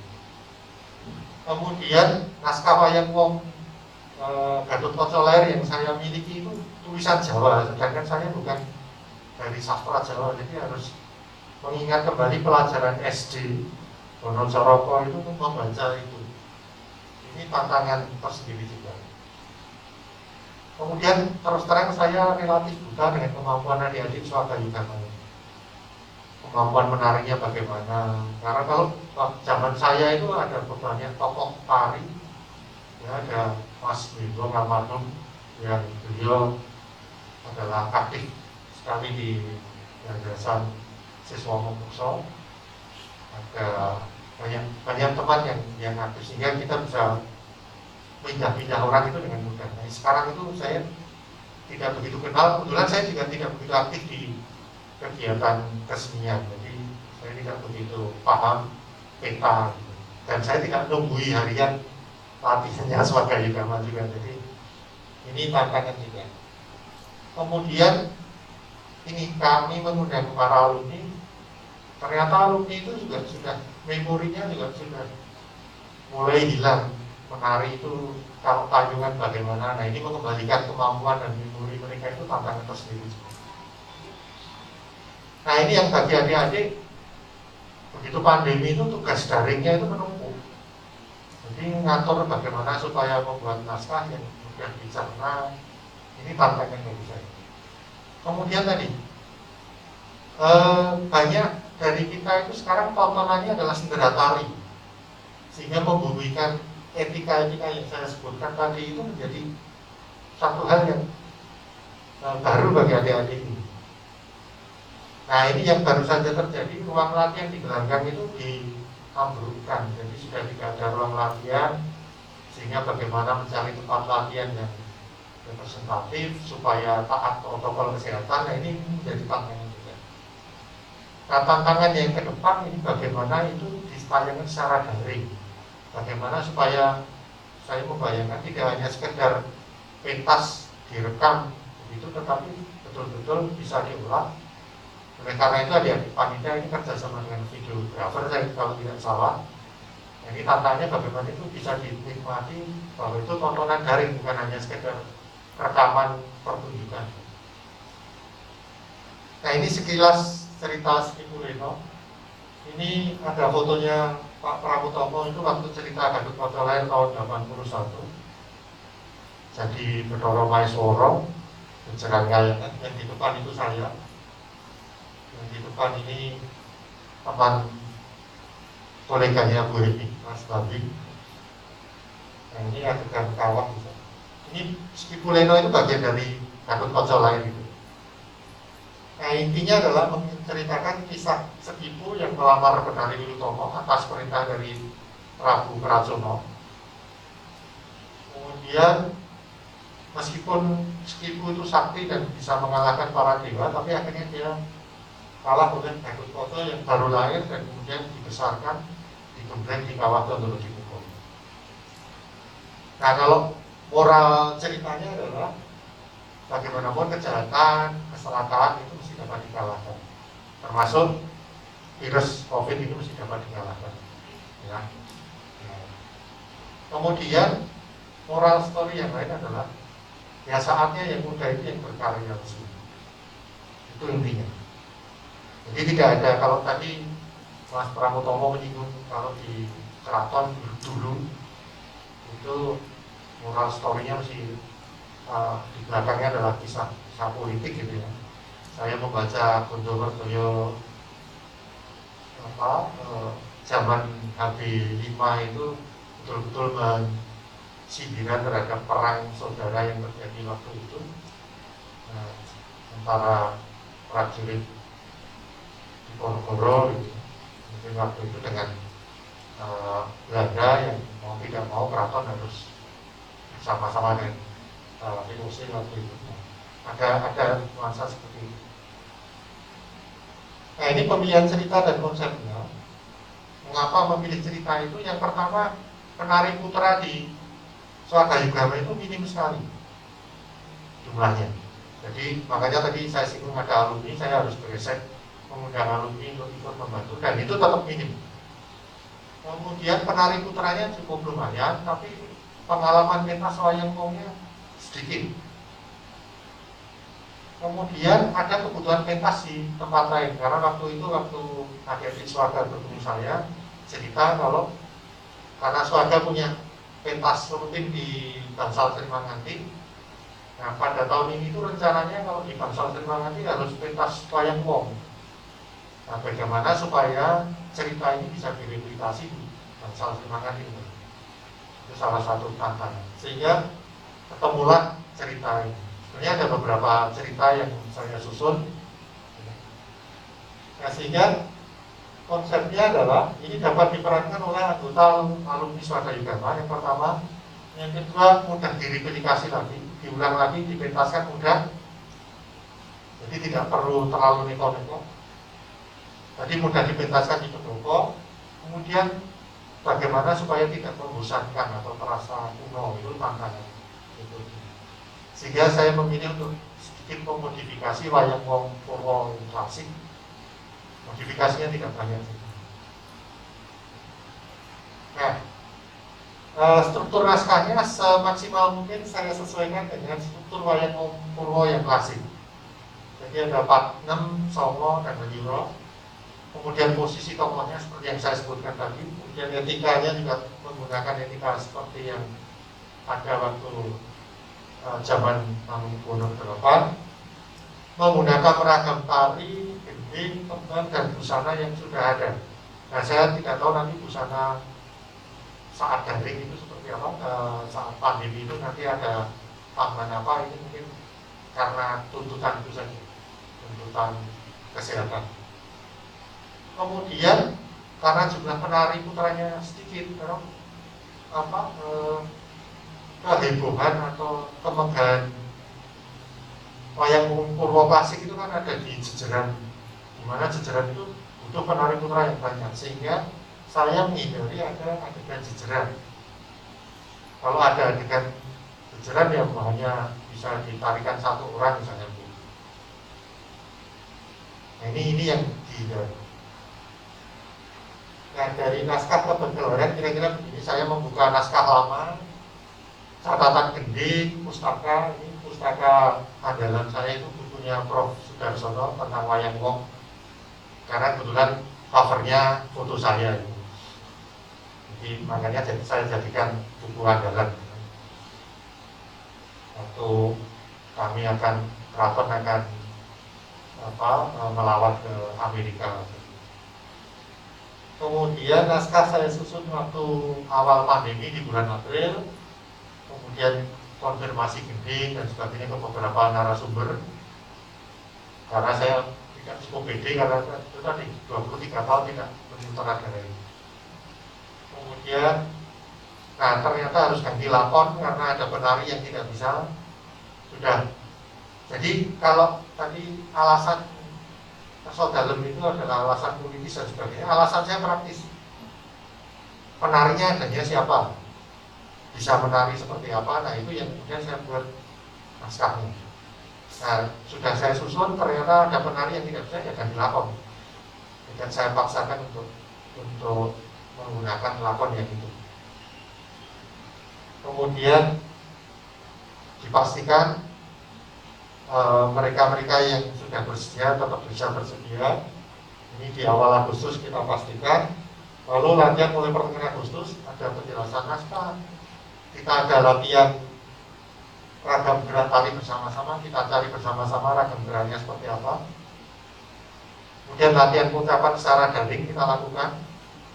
Kalau di sanggar-sanggar sudah tidak ada yang latihan ucapan dan sebagainya. Mereka biasanya langsung latihan lakon ya, karena memang di sanggar kan mereka lebih profesional. Karena Swaka Yugama itu adalah UKM yang tadi minat dan bakat, jadi harus ada latihan itu juga. Latihan karawitan, latihan bersama untuk saling menyesuaikan gerak dan gerakan. Kemudian modifikasi yang diperlukan. Jadi di perjalanan ini juga ada modifikasi yang pada saat awal sudah dibuat, ada perubahan-perubahan. Nah, saya beruntung adik-adik ini mau untuk latihan, melakukan banyak latihan. Karena pengalaman saya menunggu istri dan teman latihan itu ternyata sekarang biasanya kalau untuk pentas hanya cukup latihan 3 kali. Ada yang hanya datang pada saat lagi resik, ada yang datang pas pentasnya saja. Nah, saya beruntung adik-adik Swaka Yugama itu bersedia latihan rutin dalam jangka waktu yang cukup lama. Ini hormat saya bagi adik-adik. Nah ini misalnya, ini kita sudah buat latihan seperti ini, ternyata akhirnya ada modifikasi lagi, gerak ini tidak jadi dipakai. Makanya saya tayangkan di sini supaya nanti yang menonton pementasannya punya rasa ingin tahu jadinya seperti apa ya. Yang jadi dipakai tidak saya tayangkan hari ini. Nah kira-kira begitu. Saya kira demikian dari saya. Terima kasih atas perhatiannya. Wassalamualaikum warahmatullahi wabarakatuh.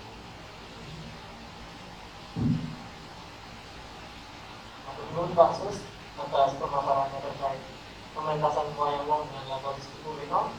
Dari sini kita juga bisa paham bahwa wayang wong itu tidak hanya sekedar pertunjukan hiburan, tapi juga banyak nilai-nilai yang terkandung di dalam nilai sosial, etika, dan juga ajaran-ajaran tradisi lain. Dan harapannya sajian tari klasik yang Siti Rino ini tetap bisa menyusun penyesuaian agar cocok dipentaskan di prosenium, tapi tanpa mengingkari pakem-pakem dan esensi wayang wong dari Yogyakarta. Itu adalah materi-materi yang dapat disampaikan oleh narasumber kita. Tentunya teman-teman akan ada barangkali beberapa pertanyaan atau komentar tentang materi yang sudah disampaikan, maka tanpa perlu mengulur waktu lagi, silakan jika ada yang ingin bertanya untuk menunjuk tangan dan mikrofon akan diberikan.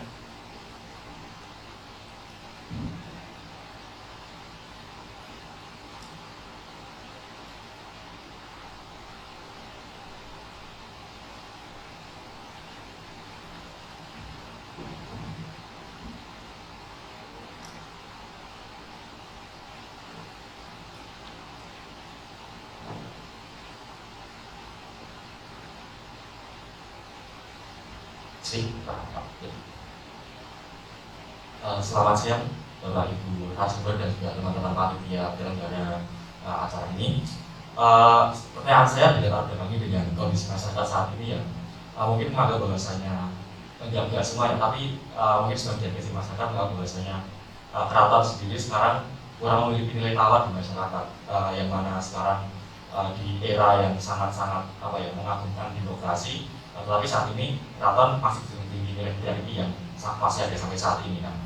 Padahal ketika kita melihat lagi tentang nilai yang telah dipaparkan oleh Bapak Ibu narasumber, sebetulnya banyak sekali nilai yang dapat kita pahami, dapat kita pelajari dan kita laksanakan di kehidupan kita sehari-hari. Nah, karena saya kira-kira apa ya strategi yang bisa mentransferkan nilai tersebut kepada masyarakat luas sehingga mungkin yang direpresentasikan lewat tari dan juga wayang golek tadi bisa menjadi sebuah bentuk kebudayaan yang inklusif dan segmentasinya menjadi lebih luas lagi sehingga bisa dinikmati oleh banyak sekali masyarakat dan juga nilai tadi juga tersalurkan dengan baik di masyarakat. Terima kasih. Terima kasih atas pertanyaannya. Apakah ada pertanyaan lain? Kita kumpulkan terlebih dahulu pertanyaannya sebelum dijawab.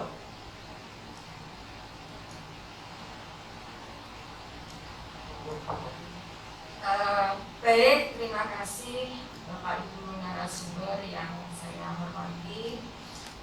Menarik sekali apa yang tadi disampaikan oleh Bapak Ibu narasumber, tapi saya secara khusus mau langsung ngobrol sama Mbak Yeni, ya, karena menarik sekali apa yang tadi dipaparkan. Tadi disampaikan bahwa pada era ini, pada saat ini tari bedoyo ini tidak lagi hanya ditampilkan di keraton saja, akan tetapi juga sudah ditampilkan di luar keraton. Nah, ini artinya bahwa tari bedoyo ini sudah mengalami pergeseran fungsi. Nah, menurut Mbak Yeni, ini bagaimana strategi yang tepat untuk di satu pihak pastinya harus ada pertahanan kesakralan untuk tari bedoyo ini, tapi di lain pihak tentu saja untuk regenerasi. Nah, ini tari bedoyo kan juga perlu diperkenalkan kepada generasi muda. Jadi saya kira mungkin perlu ada sedikit modifikasi atau bagaimana atau media-media lain yang mungkin bisa dimanfaatkan untuk supaya tari bedoyo ini bisa dikenal oleh generasi milenial, begitu. Nah, itu pertanyaan saya yang pertama. Yang kedua, kalau tadi mengamati jumlah penari, yaitu awalnya ada 9, kemudian menjadi 7. Ya, kayak kalau bedoyo Sabto tadi 7, karena memang 7 ini memiliki makna yang luar biasa terutama bagi masyarakat Jawa ya. Itu juga pitulungan. Nah, kalau 9 ini apa ya Mbak Yeni?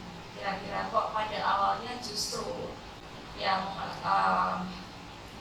ada yang ditetapkan itu jumlah penarinya ada 9 begitu. Jadi barangkali ada makna simbolis yang ada di balik itu. Nah, kemudian tadi juga disebutkan bahwa bedoyo itu ada yang bersumber dari materi dramatiknya, kemudian ada juga yang dari mitos ya, kemudian juga ada yang namanya itu penamaannya bersumber dari nama gendingnya.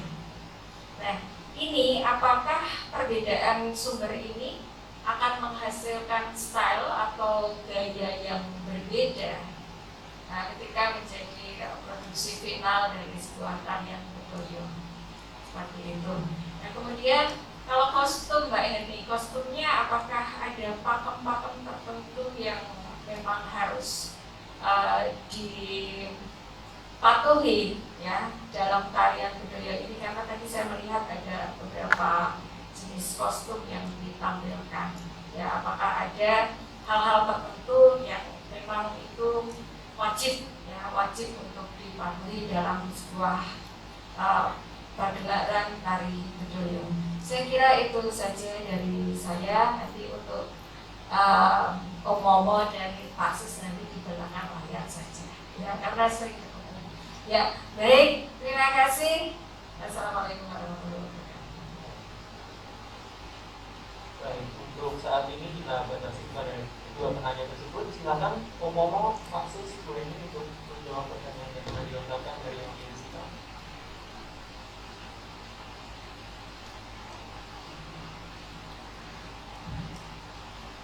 Yang pertama tadi, yang kedua dari Cimapit yang untuk saya. Mas ini kan ditujukan ke semua. Jadi supaya menjadi tidak menjadi eksklusif ya, tetap menjadi eksklusif. Kita bicara fakta sejarah dulu ya Mas. Jadi dari kenapa fenomena pendirian sekolah tari di luar Tembok Keraton, di Dapur Sawirong tahun 1918 itu kurang banyak dipelajari kembali oleh para ahli sejarah tari. Ini ada saya kutip di sini dari majalah Swara Hamong Projo tahun ke-9 nomor 2 1937. Pada waktu itu tahun 1919 itu adalah tahun-tahun kritis di mana para kaum nasionalis itu memperjuangkan Indonesia. Sementara posisi keraton di era itu juga dilematis karena perlu ada suara arus tengah yang menjembatani antara kawula dalem dan para pejuang-pejuang nasionalis. Nah, oleh karena itu strategi kebudayaannya adalah pendirian sekolah tari di Dapur Sawirong di luar Tembok Keraton itu membuka seluas-luasnya kepada masyarakat umum untuk belajar kesenian Jawa, kesenian keraton, khususnya tarian keraton di luar Tembok Keraton. Ini era Sultan ke-7 akhir dan era Sultan ke-8 akhir. Akhirnya berhasil. Jadi pada waktu itu bahkan ketika di daerah Jetis Bantul sampai kepada di perbatasan Sleman itu di Gondean itu mereka semua mengerti tari gaya Jogja. Itu bisa dibuktikan dari orang tuanya Pak Klumpo itu kan alumni KPI. Jadi orang sampai di Cepet, sampai di perbatasan di Selatan itu semua mengerti tari gaya Jogja. Padahal itu orang Indonesia. Itu sebuah strategi kebudayaan yang berhasil dari Dapur Sawirong. Sementara penari-penari handal itu sangat selektif karena itu yang digunakan untuk menandingi kolonial dengan membesarkan seremonialisme di istana, dengan membesarkan wayang wong. Itu diambil menjadi abdi dalam Konco Ringgit. Itu termasuk ini yang nyambung khusus ini Kanjeng Dalam Totipuloh itu. Kemudian artworknya ada artwork toko dan sebagainya. Angkatan-angkatan itu penari-penari yang dulu artinya dipilih untuk menjadi benteng pertahanan sedangkan ini ada dua benteng yang dibuat jembatan untuk membuat keraton itu supaya bisa menempatkan posisinya di tengah-tengah betul antara perjuangan nasionalis dan juga di dalam tekanan kolonial. Itu salah satu bukti sejarah. Kemudian strategi ini berkembang ketika di Dapur Sawirong itu bekerja sama dengan Taman Siswa. Jadi guru-guru di Dapur Sawirong juga mendidik guru-guru dari perguruan Taman Siswa. Sehingga metode pembelajaran Taman Siswa itu salah satunya juga jasa dari para guru-guru di Dapur Sawirong. Dan itu lebih luas lagi karena segmen pesertanya juga lebih luas di Taman Siswa. Itu salah satu sejarah yang lain. Kemudian strategi ini dilanjutkan oleh Sultan Hamengkubuwono ke-9 ketika mendirikan Badan Hamengkubuwono. Tapi itu tidak di luar Tembok Keraton, tapi di dalam Purwodiningrat. Sekarang dalam Kamenan. Badan Hamengkubuwono itu didirikan tanggalnya sama ya, 17 Agustus tahun 1950. Kalau Widodo Beksawiromo 17 Agustus 1918. Jadi Widodo Beksawiromo dan Badan Hamengkubuwono ini tanggalnya mengapit kemerdekaan RI. Jadi kemerdekaan RI 17 Agustus 1945. Sebelumnya sudah berdiri KBRI tahun 18, 17 Agustus tahun 50. Badan Hamengkubuwono didirikan oleh Sri Sultan Hamengkubuwono IX di dalam Purwokerto. Nah, pola yang digunakan agak berbeda karena Sri Sultan Hamengkubuwono IX adalah seorang nasionalis. Karena visinya adalah nasionalis, perjuangannya banyak mensupport kaum pendukung NKRI, sehingga strateginya ketika itu seremoni yang istana yang dibangun oleh Sultan ke-8 ayahnya itu dialihkan di dalam Purwokerto, sehingga dulu banyak sekali yang namanya tinggalan dalam, jumenengan dalam itu tidak aktif di dalam keraton, tapi di dalam Purwokerto oleh Badan Hamengkubuwono. Dan itu juga waktu itu juga tidak menutup masyarakat. Jadi masyarakat dispesialkan datang untuk menyaksikan itu. Nah, sekarang ini terakhir strategi itu saya kira juga sudah dilakukan ketika sebelum masa pandemi, masih masa offline itu keraton terakhir menyelenggarakan pertunjukan tinggalan dalam itu tahun lalu ya, dengan melakukan betul-betul ini masyarakat bisa masuk.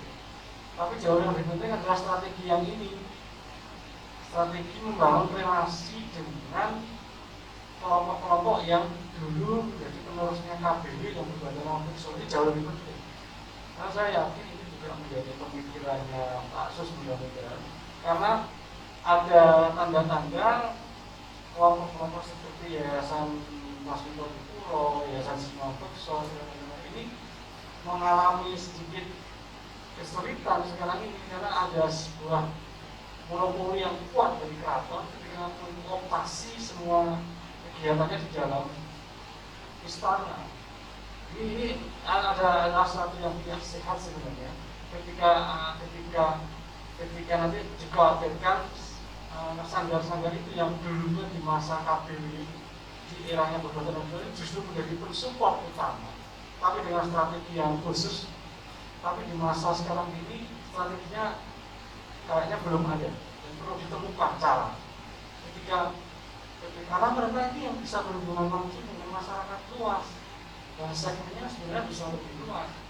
Justru ini yang mestinya harus didukung ketika kelompok-kelompok yang menjadi penerusnya KBRI, penerusnya Irama Citra, penerusnya Taman Siswa, penerusnya Jasmine Bekso, Yayasan Madura dan seterusnya. Ini yang sekarang agak tidak sehat di situ sebenarnya. Jadi ini adalah ada suatu pemikiran yang harus betul-betul didukung oleh keraton. Jadi keraton harus juga memperhatikan ini. Jangan sampai kemudian ketika ini yang mendirikan toh juga para raja. Peran KBRI didirikan oleh putra mahkota dan para pangeran dari keraton. Badan Hamengkubuwono juga didirikan para pangeran bahkan oleh Sultan Hamengkubuwono. Jadi kalau ini tidak terperhatikan, tidak mempunyai, tidak distrategikan oleh istana, ini nanti akan mengkhawatirkan.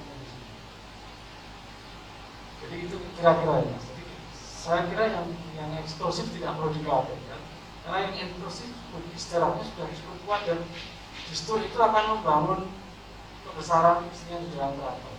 Saya kira itu. Terima kasih. Itu yang maksud.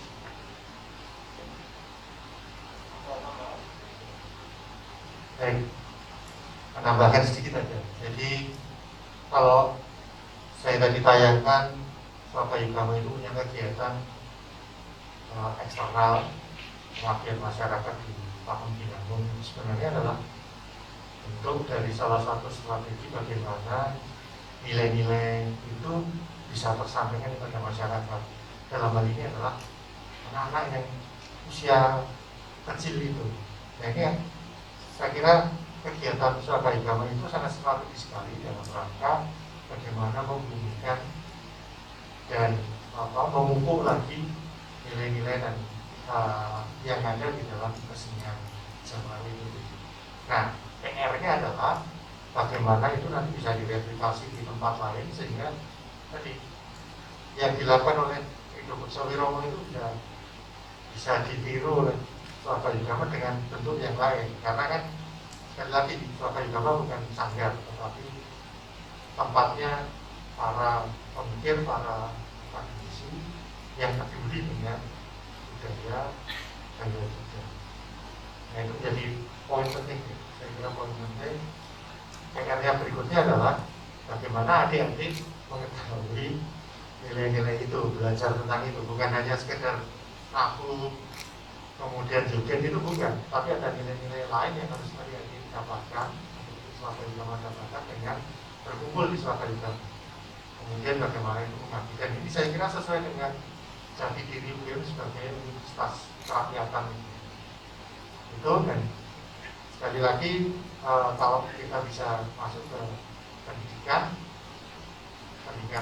yang sudah dilakukan ada pendidikan non formal, tetapi kalau kemudian bisa masuk juga ke pendidikan formal, bagaimana guru-guru itu paham dengan etika dan sebagainya itu, nilai-nilai itu menjadi akan sangat baik, dan strategi yang saya kira baik, bukan sekedar hanya ditayangkan di YouTube, kemudian kita belajar dari YouTube, tapi karena ini kan sangat humanisme, ikatan antar orang itu menjadi penting, kehadiran itu meskipun hanya hadir melihat dan sudah lihat di YouTube, kalau coba sekarang ditirukan, tapi kehadiran itu menjadi penting, karena itu transfer nilai itu ada di hati dengan hati, bukan hati dengan mesin. Saya kira itu yang ingin saya jelaskan. Terima kasih. Silakan untuk Bu ini menjawab pertanyaan yang kedua terkait dari Bu Novi. Baik, terima kasih sekali. Menambahkan sedikit dari apa yang disampaikan oleh Pak Sus tadi, bahwa kehadiran itu sangat penting. Ini adalah salah satu strategi yang memang harus dilakukan oleh oleh para pelaku seni. Mungkin tidak hanya di keraton saja, bahwa interaksi antar peraga ya, para penari aja itu menjadi sangat penting. Tidak bisa kita bandingkan dengan bisa itu tadi, tidak pokoknya kelihatan di situ dan kemudian saat ini saya melakukan, tidak bisa begitu. Apalagi kalau nanti misalnya para putri ya belajar menari budaya, saya bagianku katakanlah tari bagian itu tari Batak, saya melihat dari YouTube saja, pokoknya bagianku kan Batak, aku udah hafal. Tapi bukan itu yang dilakukan, bahwa ternyata dari 9 itu ketika saya menjadi Batak itu saya juga harus tahu apa yang dilakukan oleh MDN, saya harus tahu yang dilakukan oleh penari yang lain, dan itu menjadi satu. Itu tidak bisa digantikan dengan oke langsung diskusi sangat baik lalu kemudian nanti pada saatnya kita kumpul, tidak bisa. Rasa itu mesti harus kita kita bangun bersama, dan pada akhirnya kita tuh bisa saling mengerti, saling memahami, saling bisa menambah mengurangi gitu kan, karena di situ tidak bisa menunjukkan aku harus lebih menonjol dari yang lain, bahwa aku ini ternyata aku sangat kurang sehingga aku di belakang saja, tidak bisa begitu. Tetapi kalau harus sampai muncul 9 orang penari itu menjadi satu saja, yang itu adalah bagian dari budaya saya. Nah itu penari itu harus ditanamkan ketika kita melakukan latihan-latihan, itu sangat penting. Dan oleh karena itu untuk strategi mengenalkan tari Jogja di mana saja itu ya buat latihan sebanyak-banyaknya, sebanyak tempat, sebanyak ini.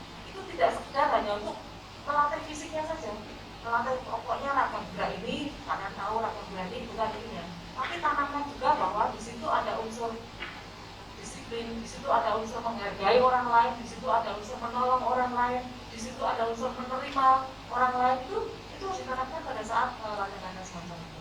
Itu saya kira menambahkan sedikit saja. Nah untuk Jeng Novi ya, luar biasa sekali pertanyaannya, dan itu menjadi semakin semakin menggairahkan kita untuk ini ternyata memang harus diketahui oleh banyak orang gitu ya, tentang tarian yang ada di Yogyakarta ini.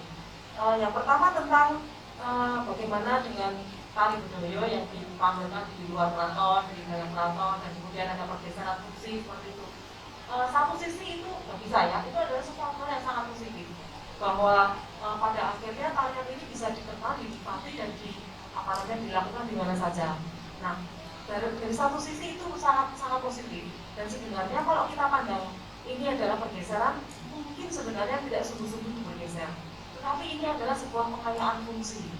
Karena pada akhirnya juga, atau kita juga sekarang ini juga semakin disadarkan juga bahwa tetap ada tarian bedoyo yang dia diposisikan sebagai fungsi ritual. Nah, ketika dalam posisi ritual itu, maka tata cara, pakem yang harus dilakukan itu mesti harus dipatuhi. Tetapi ketika itu dilakukan secara untuk acara-acara yang tidak dalam kaitannya dengan adat, dengan ritual seperti itu, maka disitulah sebenarnya orang bisa bereksperimen, orang bisa melakukan kreativitas, dan orang bisa juga melakukan ekspresi melalui karya-karya yang baru dalam format bedoyo. Nah, tentu di situ tetap harus ada unsur-unsur kepatuhannya, tetap harus ada unsur kepatuhan, tetap harus ada unsur kedisiplinan. Tetapi bahwa sebenarnya kreativitas yang ada dalam karya bedoyo itu sangat terbuka juga.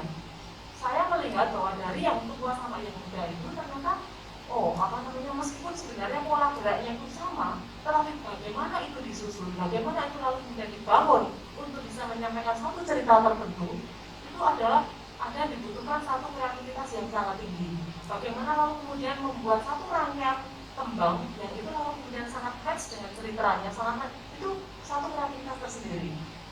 Nah, oleh karena itu sebenarnya untuk pergantian dan persebaran tarian budaya di mana-mana itu mestinya akan dibuka dengan monggo saja. Oleh karena itu kalau kita lihat di Surabaya juga akan membuat satu tarian budaya tersendiri, itu sangat bisa dibuka, ya, sepanjang itu tadi tahu aturannya, tahu tata aturannya, bagaimana itu jangan dihilangkan, tapi di mana ada kreativitas itu diberi ruang juga, terutama misalnya pada bagian petawangan misalnya. Monggo silakan itu dibuat kreativitas di bagian petawangan itu untuk mengolah ruang, mengolah waktu, mengolah gerak itu ada di sana. Tetapi ketika di bagian tengah, bagian awal, kalau itu dipatuhi bahwa di sana masih harus ada lanjut, ada ratin abstinensinya, dirinya dan sebagainya, itu silakan. Kalau misalnya tidak ingin menggunakan itu, gunakanlah dengan tujuh penari. Seperti misalnya yang terjadi dalam budaya Sabto ini, karena tidak akan menggunakan betul lanjut, tidak akan menggunakan iring-iringan dan seterusnya itu, maka kemudian di situ kreativitasnya muncul. Tetapi ya, lalu kemudian jangan budaya Sabto ini dipentaskan untuk di bangsa mencolok, karena di situ aturannya sangat ketat. Maka lalu kemudian pementasannya di apakah itu di Pagelaran atau di di Srimanganti atau bahkan di luar istana. Tetapi itu pasti tidak akan dipentaskan di atas bangsa mencolok, ya, seperti itu.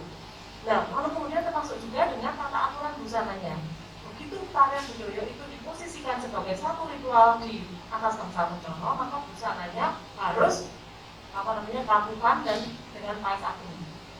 Karena apa? Karena katanya itu kan busana manten, gitu ya. Manten itu adalah simbol kesempurnaan seorang perempuan, katanya. Karena pada saat itu ada inisiasi terbesar dari seorang wanita itu adalah ketika dia menjadi pengantin. Dan siapa sebenarnya pengantin laki-lakinya? Itu adalah sultan. Karena pada saat pementasan bedoyo di keraton di bangsa Mencolok itu, di sana itu ada sultan dan ada 9 orang penari itu. Itu adalah kesempurnaan antara sultan dengan penarinya. Itu adalah gambaran simbol antara raja dan saktinya. Kenapa 9 itu adalah simbol saktinya? Maka kalau kemudian ya itu harus dengan kampungan dan dengan paes agung. Tetapi kalau itu di luar, maka itu menjadi lebih leluasa. Nanti ditambahkan di situ ada yang pakai bulu, ada yang pakai semekan dan sebagainya. Ada yang pakai mekak juga, ada yang pakai mekak dengan pita, itu tarian kostum yang sering digunakan untuk tari bedoyo.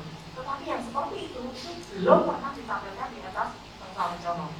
Tetapi yang terakhir budaya Sabto yang tadi disampaikan dengan semekan itu sebenarnya adalah tari kostum yang digunakan penari bedoyo di atas bangsa mencolok ketika sedang gladi resik.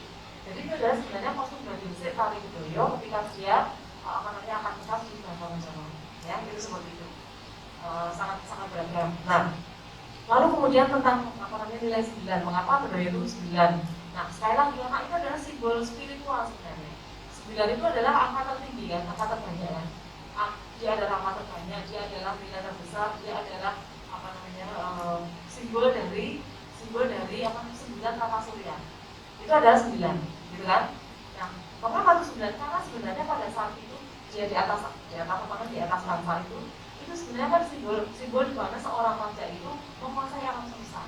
9 itu kesempurnaan hidup itu akan bisa diraih atau dicapai oleh seorang raja ketika dia menguasai yang 9 itu, yang terbesar itu.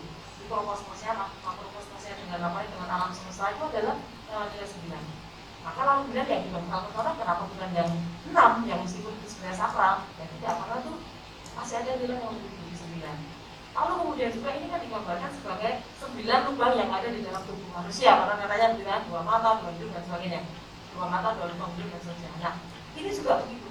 Ketika manusia mampu menguasai 9 lubang yang ada di dalam tubuhnya, dia sebenarnya sudah menguasai sudah bisa menguasai jalan hidup dia. Dia tidak lagi dikuasai dengan emosinya, dengan amarahnya, atau dengan nafsu badannya yang lain. Tapi ketika dia mampu mengendalikan yang 9 itu adalah kesempurnaan hidup pada waktu itu, gitu kan?